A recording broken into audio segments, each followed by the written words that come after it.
넘었다고 했습니다. 사망자가 7,500명을 넘었고 구속된 자가 47,000이라고 했습니다. 그 가운데 85개의 교회가 파괴되었고 구속되어진 47,000 중에서 3,642명이 교인이라고, 기독교인이라고 자신의 종교를 말했다고 합니다. 이 중에 목사와 장로가 134명이 포함되었습니다. 사망자 7,500명 이상 가운데는 어떤 47명의 교인이 순교자로 이름을 올렸습니다. 우리는 이 내용을 통해서 조국의 독립을 선포하며 시작된 민족운동에 참으로 수많은 우리의 선조들의 고통과 희생이 있었다는 것을 확인하게 됩니다. 선조들이 외쳤던 3.1운동의 정신은 무엇이라고 보십니까? 그것은 평등, 평화, 자유 세 가지라고 하겠습니다. 이 세 가지가 왜 그리 중요했기에 우리 선조들은 독립선언에 이 세 가지를 담았을까요? 첫 번째, 평등의 의미입니다. 1차 세계대전이 끝난 후 세계는 파리 강화회의를 통해 각 민족의 운명은 그 민족이 스스로 결정하게 하자라고 하는 미국 대통령 우드로 윌슨의 민족 자결주의 원칙이라고 하는 내용이 제기됩니다. 당시 강대국이 약소국의 문제를 해결하고 보호한다는 명목으로 일관했던 식민 지배 시대였습니다. 그러나 세계인은 그 약소국의 문제가 비록 어려움에 처해 있다 손치더라도 스스로의 문제를 해결하기 위한 주도권이 타국에 있지 않고 약소국 자신들에게 있다고 하는 것을 확인하는 내용이었습니다. 당시 어떤 이유로도 아시아와 아프리카에 있는 많은 민족들에게 서구 열강에 비하여서 경제적으로 군사적으로 비교할 수조차 없는 연약한 모습이었습니다만, 그럼에도 불구하고 그것이 서구 열강의 보호라고 하는 이름으로 식민 지배를 받아야 한다라고 하는 타당성에 대해서는 타당성이 없다고 하는 것을 말한 것이었습니다. 바로 이때 우리 선조들이 가장 먼저 세계 인민과 조선 민족은 평등하며 모두가 동등한 위치에서 자신들의 운명을 논의하고 결정할 수 있다고 하는 의지를 선포한 것입니다. 당시에 이 일을 가장 먼저 시작한 이는 중국에 유학 중이던 여운형 선생이었습니다. 여운형 선생은 함께 있던 김규식 선생이 영어를 참으로 유창하게 했다고 합니다. 그래서 그는 파리 강화회의에 김규식 선생을 파견합니다. 그리고 그는 또한 당시 중국에 와 있던 조선인 지식인들과 독립운동가들을 규합해서 만주 지린성에서 그의 1918년 말에 무오 독립선언문을 발표하는 일에 주도적 역할을 합니다. 그리고 이듬해 1919년 2월 8일 일본 도쿄에서 유학생들을 중심으로 한 28 독립선언 또한 발표가 있게 되었습니다. 여기에 자극받은 국내의 지식인들과 종교인들과 그리고 독립을 희구하던 많은 계층들이 합류하면서 결국 1919년 3월 1일 태화관과 파고다 공원에서 독립선언서를 낭독하고 일본을 향하여서 독립을 선포하게 된 것입니다. 이렇게 선포된 선언문에는 인류 평등의 정신을 다음과 같이 담았습니다. 인류가 평등하다는 큰 뜻을 똑똑히 밝히며 이로써 자손 만대에 일러 민족의 독자적 생존에 정당한 권리를 영원히 누리도록 하라.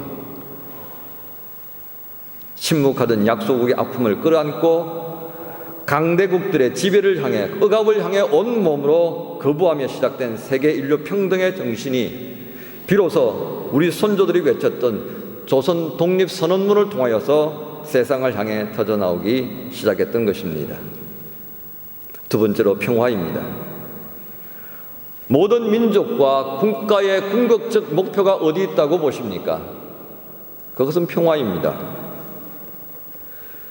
궁극적 목표는 세계 평화를 이루어 세계 동포가 되는 것에 있다는 것을 우리의 선조들이 확인한 것이고 이를 실천하도록 촉구한 것입니다.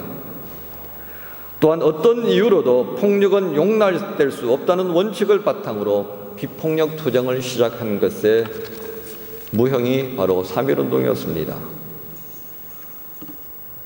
당시에 인류 문명이 발전되어졌고 그 발전에 편성해서 사람을 통한 파라다이스를 만들 수 있다고 생각했던 서구 열강들은 그들의 문제 해결을 여전히 구시대의 산물인 침략과 강권주의로 일관하던 때였습니다.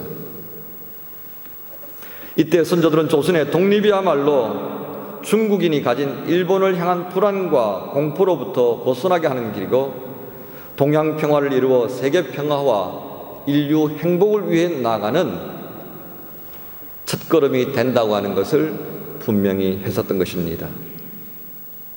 동시에 울분과 원한으로 표출함이 목적이 아니라고 했습니다.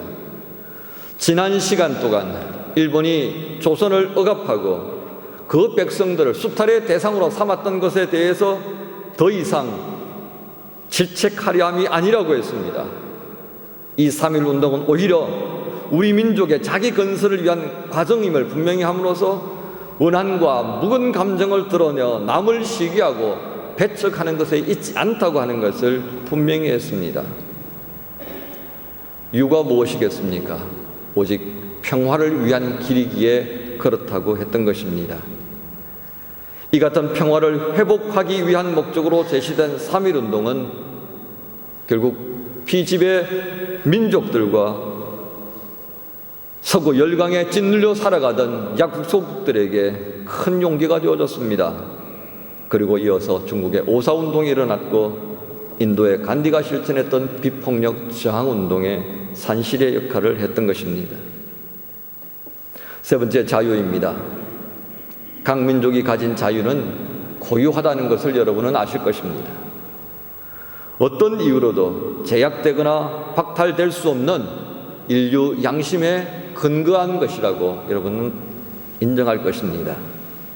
때문에 3.1운동은 일제에 의해 자행된 자유의 박탈을 회복하려는 민족운동이었고 또한 자유를 억압하려는 모든 악을 향한 저항운동일 뿐만 아니라 인류를 인류되지 못하게 만드는 모든 악과의 싸움이었으며 그것은 곧 인류의 본래의 모습을 회복하려고 하는 운동이었다고 하겠습니다. 그래서 선언문에는 자유의 정신을 다음과 같이 담았습니다. 우리의 본디부터 지녀온 자유권을 지켜 풍성한 삶의 즐거움을 실컷 누릴 것이며 우리의 풍부한 독창력을 발휘하여 봄 기운 가득한 온누리에 민족의 정화를 맺게 할 것이로다. 선조들은 자유를 억압하는 것은 엄침한 옛집에서 살도록 강요하는 것이라고 표현했습니다. 또한 하나님이 주신 생명, 이 세상의 모든 생명들과 더불어 즐거운 부활을 이루어내는 것이 바로 자유의 삶이라고 했습니다. 일제에 의해 우리 민족이 누려야 할 자유가 상실되었고 세계 약소 민족의 자유가 당대국에 의해 유린되어졌던 시기를 비교하여 얼음과 찬눈에 숨도 쉬기 어려웠던 때로 묘사했던 선조들은 인류가 마땅히 누려야 할 자유의 회복을 위해서 위대한 행진을 그렇게 시작했던 것입니다. 1919년 4월 6일자 로스앤젤레스 타임즈지는 이 3.1운동에 대하여서 다음과 같은 제목을 붙였습니다. 생명의 존엄성. 생명의 존엄성이라고 하는 기사의 제목으로 다음과 같은 내용을 보도합니다. 이 선언은 미국의 독립선언과 함께 인류의 금자탑을 이룬 영원 불멸의 의의를 가지는 것이라고 생각한다. 이것은 광야에서 외치는 선지자의 부르짖음이다. 하나님이시여, 광란의 세계로 하여금 잠시 걸음을 멈추게 하고 이 부르짖음에 귀를 기울이시라. 교회 여러분, 짧게나마 우리는 93년 전 선조들이 외쳤던 기미 독립선언문에 담긴 세 가지 평등, 평화, 자유의 세 가지 의미를 살펴보았습니다. 선조들의 3.1 정신을 어떻게 교회가 이어가야 하겠습니까? 우리 앞에 놓여있는 현실은 참담할 정도로 어려움이 가득합니다. 조국이 분단되어진 지 60년이 되어졌고 조금 잘 살게 되어졌기는 하지만 여전히 계층 간의 갈등과 빈부격차가 더욱 심해져 가고 있습니다. 우리의 자녀들이 처하여 있는 현실과 나의 남편과 아내들이 처하여 있는 현실은 참으로 우리가 기대했던 그런 삶의 자리의 모습이 아니라고 하는 것을 여러분 인정할 것입니다. 세계는 어떠합니까?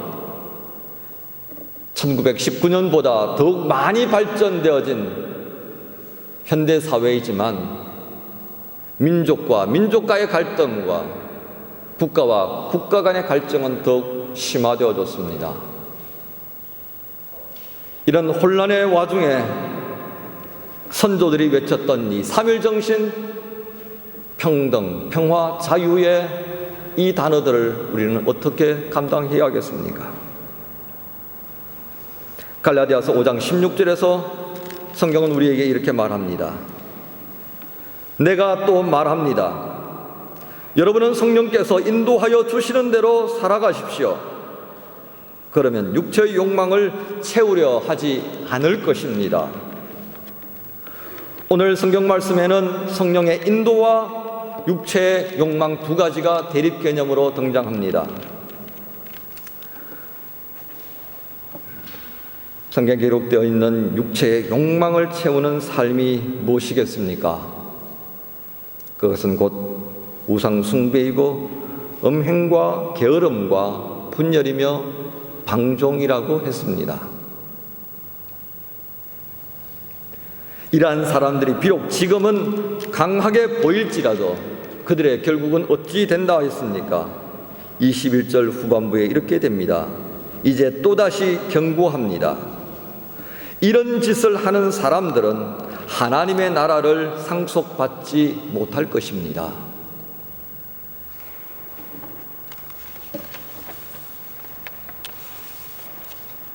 인류 문명이 발전하고 비록 우주를 제 집처럼 넘나드는 시대를 살아갑니다마는 아직도 우리의 삶의 방식은 육체적 욕망을 채우려고 하는 어리석음에 갇혀 지내는 것을 성경은 여전히 우리에게 경고하고 있습니다.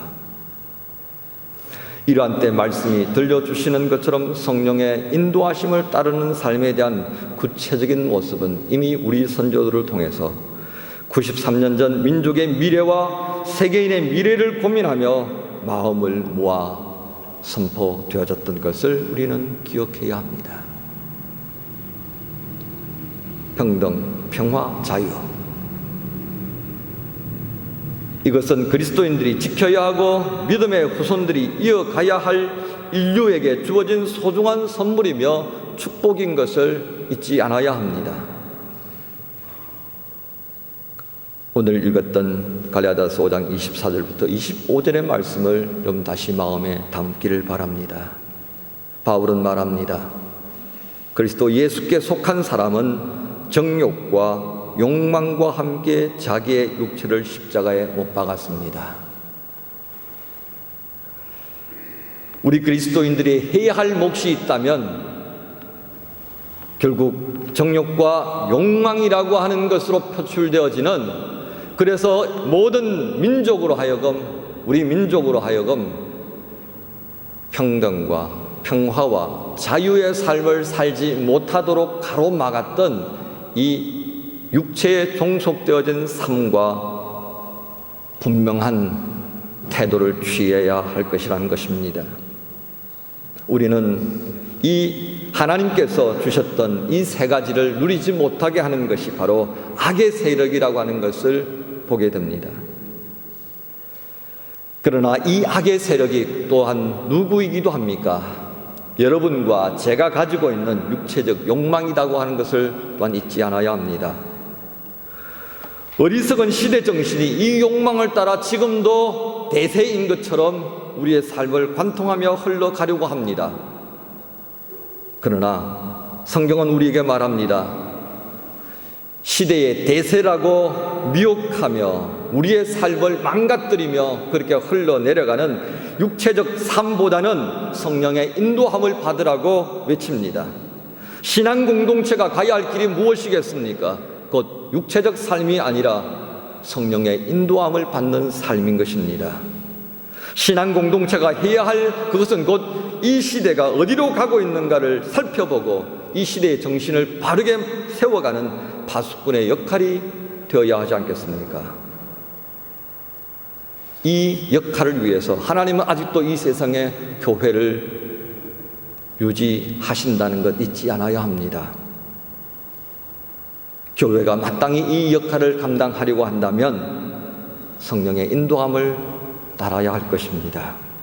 사랑하는 교우 여러분, 독립선언 93주년을 맞이하면서 오늘 이 복음교회가 독일 땅 복음 지역에 세워진 뜻을 또 한번 돌아보시기를 바랍니다.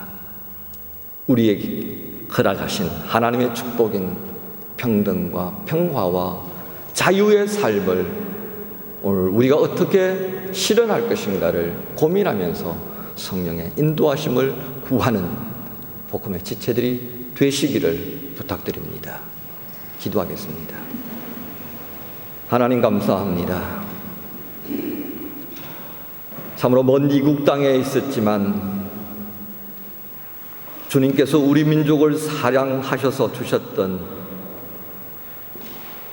기미 독립선언의 그날을 돌아볼 수 있게 해주시고 하나님이 우리 민족과 이 세계인을 사랑하시면서 허락하셨던 축복들을 지키게 하시려고 주셨던 큰 은혜가 무엇이었던가를 또 한번 돌아보게 되었습니다.